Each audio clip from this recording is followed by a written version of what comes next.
تو انسان کو ہر مرحلے پر سکھایا جاتا ہے، بتایا جاتا ہے، اے انسان تیری ایک حالت رہنے والی نہیں۔ اس کو کہتے ہیں تغیر۔ تغیر کا مطلب بدلتے رہنا، سکون کا مطلب ٹھہر جانا۔ علامہ اقبال نے بھی کہا نا، ثبات ایک تغیر کو ہے زمانے میں، سکون محال ہے قدرت کے کارخانے میں۔ ثبات کا مطلب کہ چلتی رہنے والی چیز کیا ہے؟ تغیر، بدلتی رہیں گی چیزیں۔ سکون محال یعنی ایک حالت میں ٹھہر جانا یہ نہیں ہے۔ گرمی ہے، سردی ہے، بہار ہے، خزاں ہے، برسات ہے۔ اسی طرح آپ دیکھیں گے کومپل ہے، تنا بنی ہے، شاخیں آئی ہیں، پتے سبز ہوئے ہیں، پھل لگے ہیں، پھر شاخیں سوکھی بھی ہیں، ان میں ٹہنیاں گری بھی ہیں، پتے سوکھے بھی ہیں۔ ایک جیسی حالت اونچی اونچی نہیں۔ جوان ہے تو آپ پہاڑ بھی چڑھ لیتے ہیں، پھلانگتے ہوئے چڑھ لیتے ہیں۔ بوڑھے ہو گئے تو آپ کو اب سہارا لینا پڑتا ہے، وہ طاقت نہیں ہے۔ تو اے انسان تیرا بچپن بھی اور تیری جوانی بھی اور تیرا بڑھاپا بھی یہ تیرے لیے پیغام ہے۔ تو کمزور تھا، تجھے قدرت نے طاقت بخشی، اس طاقت کے بعد پھر تجھے کمزوری آئی ہے۔ کیا مطلب؟ تو خود بھی اپنے قبضے میں نہیں، رب کے قبضے میں ہے، اس کی قدرت کار فرما ہے۔ تو اس رب کے سامنے جھک جا، اس کو مان، اس کا شکر کر۔ اور ارذل العمر، میں نے پچھلی جو صورتیں گزری ہیں ان میں تفسیر میں بتایا تھا، ایسی عمر جس میں اعضاء کام نہ کریں، عقل ساتھ نہ دے، ایسی عمر سے بچنے کی دعا کیا کریں۔ یا اللہ ایسی عمر کو نہ پہنچا کہ محتاجی ہو جائے اور عقل کام نہ کرے، جسم کے اعضاء ساتھ نہ دیں۔ لوگ اکثر کہتے ہیں نا یا اللہ چلتے پھرتے اٹھا لینا، کیا مطلب؟ کسی کا محتاج نہ کرنا۔ بیماری آ جاتی ہے، کوئی دیکھ بھال کرے نہ کرے، آپ کو خود کو کتنی، دیکھیں نا آپ کو ایک جگہ کہہ دیا جائے بیٹھے رہو تو آپ کا دل تھوڑی دیر کے بعد چاہے گا کہ میں جسم کو حرکت دوں، اٹھوں، لیکن آپ کو صرف بیٹھنے کو کہا جائے، ہلنے نہ دیا جائے، اکتا جائیں گے یا نہیں؟ بے چین ہوں گے یا نہیں ہوں گے؟ تو یہ حالتوں کا بدلنا، ایک کیفیت سے دوسری کیفیت میں، ایک حالت سے دوسری حالت میں یہ جانا، یہ قدرت کا نظام ہے۔ ہمارے اندر عقلی طور پر، روحانی طور پر، ایمانی طور پر، اخلاقی طور پر کیا کچھ آتا ہے۔ اب یہاں آگے وَهُوَ الْعَلِيمُ الْقَدِيرُ کے الفاظ آئے، کیا مطلب؟ اللہ اپنی تخلیق کو جانتا ہے، کس طرح بنانا ہے، کس کو کیسا بنانا ہے، کتنی طاقت دینی ہے، یہ رب جانتا ہے۔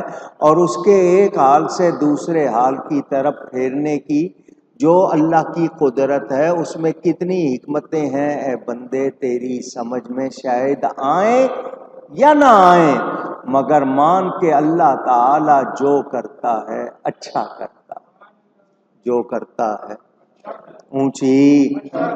اب اہل سعادت اور اہل شقاوت، نیک بخت، بدبخت، اچھے اور برے، یہ تخلیق میں اللہ تعالی نے جس کے لیے سعادت مقدر کر دی، جس کے لیے سعادت، نیک بختی، بھلائی مقدر کر دی، اب اس کے لیے پھر کیسے کیسے انتظام ہوتے ہیں اللہ کی طرف سے۔ اور جو اللہ کی طرف سے بھلائی کو قبول نہیں کرتا، پھر اس کے لیے وہ دیکھتا ہے کہ برائی کی راہیں اس کو کھلی ملتی ہیں اور وہ ان سے اپنے آپ کو بچاتا نہیں۔ انسان بنسبت غیر کے، دھیان سے سنیے گا، اپنے سے عبرت حاصل کرنے میں زیادہ قریب ہے۔ کسی دوسرے کو دیکھ کر سیکھنے کی بجائے خود کو دیکھ کر سیکھنا یہ زیادہ آسان ہے انسان کے لیے. اسی لیے انسان کو خبر دی جا رہی ہے تیری کیا حالت تھی اب کیا ہو گئی ہے، تاکہ وہ ان حالات کو، اپنی اس کیفیت کو دیکھ کر اپنے بنانے والے کو پہچانے کہ وہ علم والا ہے، قدرت والا ہے اور حدوث و امکان سے منزہ ہے. اللہ کو کوئی مجبوری، کمزوری نہیں. الآن کما کان، وہ جیسا اب ہے ویسا پہلے تھا. اس میں یہ نہیں کہ پہلے کوئی کمی تھی اب زیادہ ہو گئی، اب کمی آ گئی، کوئی ایسی بات اللہ کے لیے نہیں. تو پھر جو اپنے آپ پر غور کرتا ہے اللہ کو پہچانتا ہے، اسی لیے کہا گیا من عرف نفسہ فقد عرف ربہ، جس نے اپنے آپ کو پہچان لیا اس نے رب کو پہچان لیا. پھر ایسے کا دل عبادت میں زیادہ لگتا، اس کو مزہ آتا، اس کو اللہ کی یاد میں لذت ملتی ہے. میرے دوستوں اور بزرگوں، ایک بزرگ کا قول ہے، اللہ تعالیٰ اس بندے پر رحم فرماتا ہے جو اپنی قوت کو اللہ تعالیٰ کی عبادت میں لگا دیتا ہے. اگر وہ ضعیف ہے تو پھر وہ اپنے آپ کو گناہوں سے بچاتا ہے، گناہوں سے بچاتا. 60 سال کے بعد انسان بیماریوں کے جھٹکوں میں ہوتا ہے، عمل کرنے کے اس طرح لائق نہیں ہوتا جیسے جوانی میں ہو، مقاصد کے حصول سے عاجز ہوتا ہے. اب اس کا ہاتھ ایک خاص حد تک جاتا ہے، زیادہ طاقت نہیں ہے کہ اچھلے اور کر لے. اور اجل سر پر سوار نظر آتی ہے، موت نظر آتی ہے. اسی لیے نوجوانوں پر لازم ہے بڑھاپے کا انتظار نہ کرو، جوانی میں عبادت کرو. اچھا، انسان کو اپنے حال سے بے خبر نہیں ہونا چاہیے، اپنے حال سے بے خبر، اونچی کہیے. اب میں ایک بات اور کرنے لگا ہوں، ہم کیا تھے اور کیا ہو گئے؟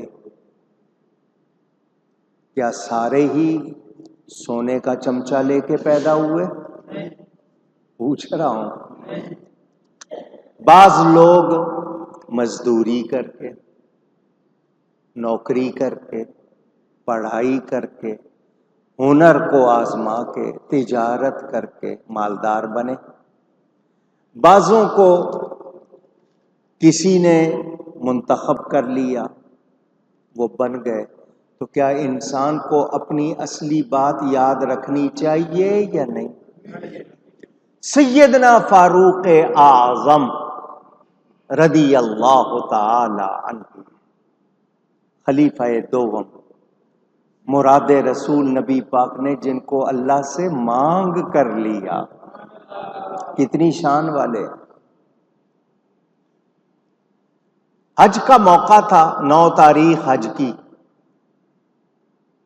عرفات کا میدان، پہاڑی پر سے دیکھ رہے ہیں دنیا بھر سے لوگ جمع ہیں حج کو آئے ہوئے. حضرت عمر رونے لگ گئے، آنکھوں سے آنسو جاری. دیکھنے والے نے پوچھا امیر المومنین، مسلمانوں کی اتنی شوکت، اتنی شان دیکھ کر خوش ہونے کی بجائے آپ رو رہے؟ فرمایا ہاں. کیوں؟ فرمایا میں اپنے باپ کا جوان بیٹا تھا، میرے ہاتھوں میں کتنی قوت کے دونوں ہاتھ ایک ہی قوت سے کام کرتے تھے. میں دوڑتے ہوئے گھوڑے پر سوار ہو جاتا تھا، اتنی طاقت تھی جسم میں. میرا باپ شام کو آتا تو مجھے آ کے کہتا کہ اونٹوں کو باندھ دو. میں ایک اونٹ کو باندھ کر دوسرے اونٹ کو باندھنے کے لیے بڑھتا تو پہلا اونٹ پھر کھل جاتا تھا، دوسرے کو باندھ کر تیسرے کی طرف جاتا تھا تو دوسرا اونٹ پھر کھل جاتا تھا. میں وہ جس سے چند اونٹ نہیں سنبھالے جاتے تھے، نبی کا غلام بنا ہوں تو دیکھو 44 ملکوں کے لوگوں کو سنبھال رہا، 44 ملک میں نے فتح کیے۔ یہ کیوں؟ یہ نبی کی غلامی۔ لیکن ان کو اپنی وہ پرانی حالت یاد تھی یا نہیں تھی؟ ہم اکڑنے لگ جاتے ہیں۔ کمزور تھے، مالی لحاظ سے بھی کمزور تھے، 4 پیسے آ گئے تو مزاج ہی بدل گیا۔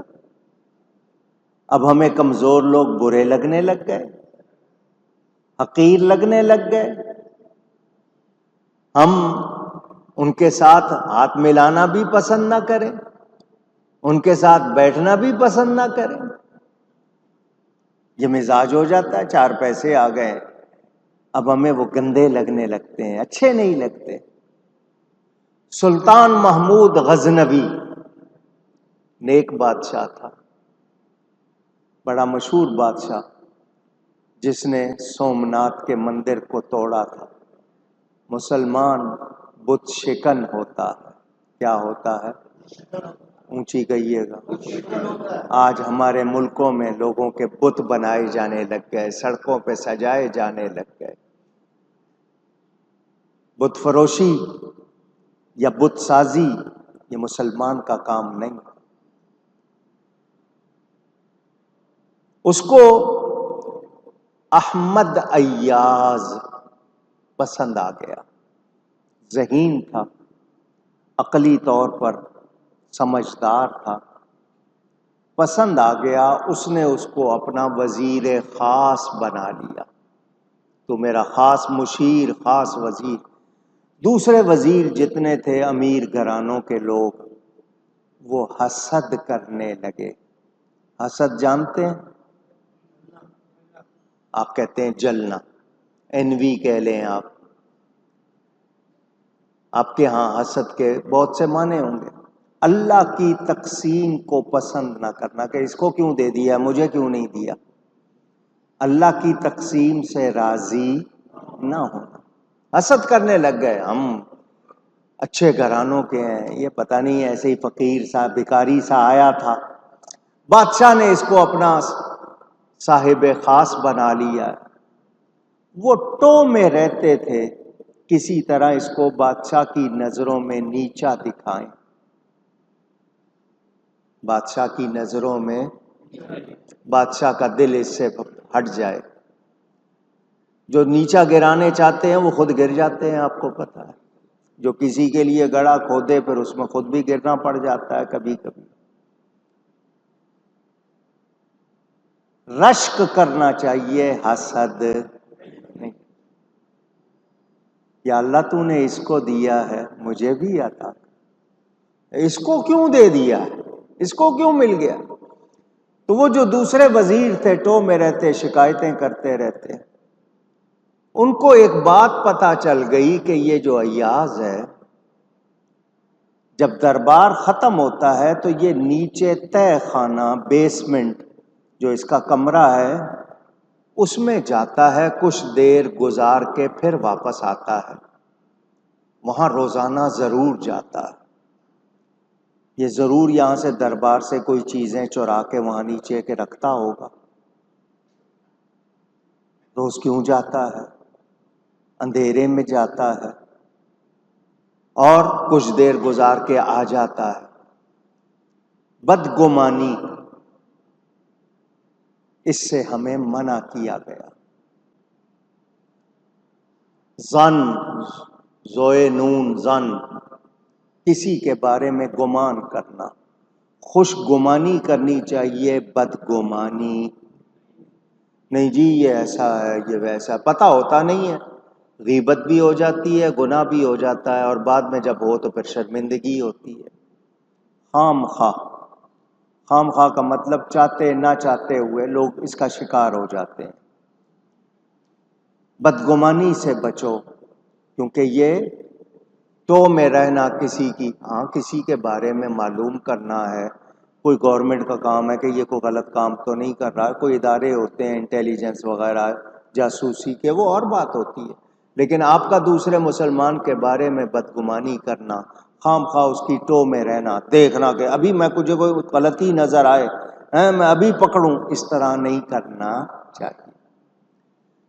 ان وزیروں سے رہا نہیں گیا، بادشاہ سے شکایت کر دی، بادشاہ یہ روز دربار سے فارغ ہوتے ہی نیچے جاتا ہے، کچھ دیر وہاں گزار کے آتا ہے، بلا ناغہ جاتا ہے، ہمیں شک ہے کہ اس نے کوئی چیز چورائی ہوگی، کوئی خاص چیز اس کے پاس ہے، یہ اکیلا جاتا ہے، ضرور جاتا ہے۔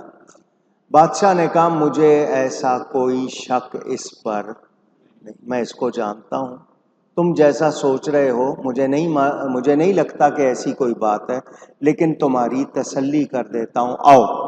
اس نے وزیروں کو ساتھ لیا اور ایاز سے کہا تو جس کمرے میں جاتا ہے اکیلا، روز جاتا ہے، ہمیں وہاں لے کے چل۔ ایاز نے کہا جی چلیے، آ گئے۔ جب اس کمرے میں آئے تو وہاں کوئی سامان نہیں تھا، ایک چھوٹا سا صندوق یا تھیلا، پرانا سا تھیلا جیسے ہوتا ہے، بیگ ہوتا ہے یا صندوق پرانا ٹوٹا ہوا، بس وہ تھا۔ اور اس کمرے میں کوئی اور چیز، نہ کوئی قالین بچھا ہوا، نہ کوئی تکیہ رکھا ہوا، نہ کوئی آرام کی جگہ، نہ کوئی سامان، صوفہ کرسی، کچھ بھی نہیں، بس وہ ایک چھوٹا سا تھیلا۔ سب لوگ حیران رہ گئے کہ ہم تو سمجھے تھے اس کمرے میں پتہ نہیں کیا ہوگا۔ بادشاہ نے پوچھا اس تھیلے میں کیا ہے؟ ایاز نے کہا بادشاہ اس کو رہنے دیں، نہ دیکھیں آپ، اس کو رہنے دیں۔ دوسروں نے کہا اب تو ضرور شک ہو رہا ہے، کوئی خاص بات ہے، یہ بادشاہ کو بھی نہیں دکھا رہا، ضرور کوئی بات۔ تو بادشاہ نے کہا کیوں رہنے دیں؟ ان کا آپ کو دیکھ کر حیرانی ہوگی۔ بادشاہ نے کہا کوئی بات نہیں، دکھاؤ۔ دکھایا تو اس میں ایک ٹوٹی ہوئی چپل تھی اور ایک پھٹا ہوا کپڑا، کرتا، لباس پھٹا ہوا اور ایک ٹوٹی ہوئی چپل۔ وہ جتنے وزیر تھے سب کے جناب شرم سے سر جھک گئے، ہم تو سمجھے تھے ہیرے لا کے رکھے ہوں گے، کچھ چوری کی ہوگی۔ بادشاہ نے پوچھا یہ کیا ہے؟ یہ کیوں تم نے سنبھال کے رکھی ہوئی ہے چیز، ٹوٹی ہوئی چپل، پھٹا ہوا لباس؟ ایاز نے کہا بادشاہ میں جس دن آپ کے پاس پہلی مرتبہ آیا تھا میں نے یہی چپل پہنی ہوئی تھی، یہی لباس پہنا ہوا تھا، آج آپ نے مجھے شاہی لباس دیا ہوا ہے، بہترین اوڑھنا بچھونا کھانا دیا ہوا ہے، اس دن میرے پاس یہی تھا، میں روز آ کر اس کو دیکھتا ہوں اور اپنے نفس کو کہتا ہوں پہچان تو یہ تھا، تاکہ مجھ میں تکبر نہ آئے، اکڑ نہ آئے، مجھے اپنی حالت یاد رہے۔ ہمیں تیش میں کیا حالت ہوتی ہے، عیش میں کیا حالت ہوتی ہے، ہم کیا تھے کیا ہو گئے، بھولنا نہیں چاہیے، بھولنا۔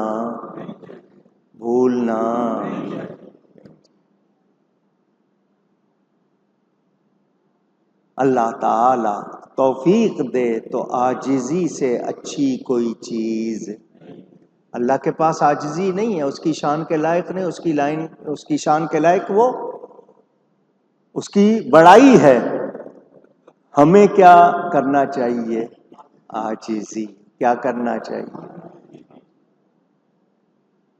صراحی سے سیکھ لو، شاخوں سے سیکھ لو، شاخوں سے سیکھو، پھل لگ جاتا ہے تو اور جھک جاتی ہے، جو اکڑی رہتی ہے اس پہ پھل لگتا ہے نہیں۔ آپ اپنے آپ کو سمجھیں جی میں کچھ ہوں، بس سمجھیں ختم ہو گئی بات۔ جس دن یہ خیال آ گیا کہ نہیں، اور آپ کے ہاں کہاوت ہے غرور کا سر نیچا، چھوٹے سے پتھر سے ٹھوکر لگ جاتی ہے یا نہیں؟ ایک مکھی آپ اب ہٹانا چاہے نہیں ہٹتی، اس کی خاطر خود کو ہی تھپڑ مار لیتے ہیں یا نہیں مار لیتے ہیں؟ کس بات پہ اکڑتے ہو؟ اے انسان، جوانی کو نعمت جان اور اللہ کو یاد کر۔ تو کمزور تھا، بہت بچہ تھا، تجھے جوانی ملی، طاقت ملی، اکڑنے کے لیے نہیں ملی، تجھے کس لیے ملی ہے کہ تو اللہ کو پہچان، اس کی فرما برداری کر، یہ وقت ہے تجھے نیکی کرنے کے لیے ملا ہے، غور کر۔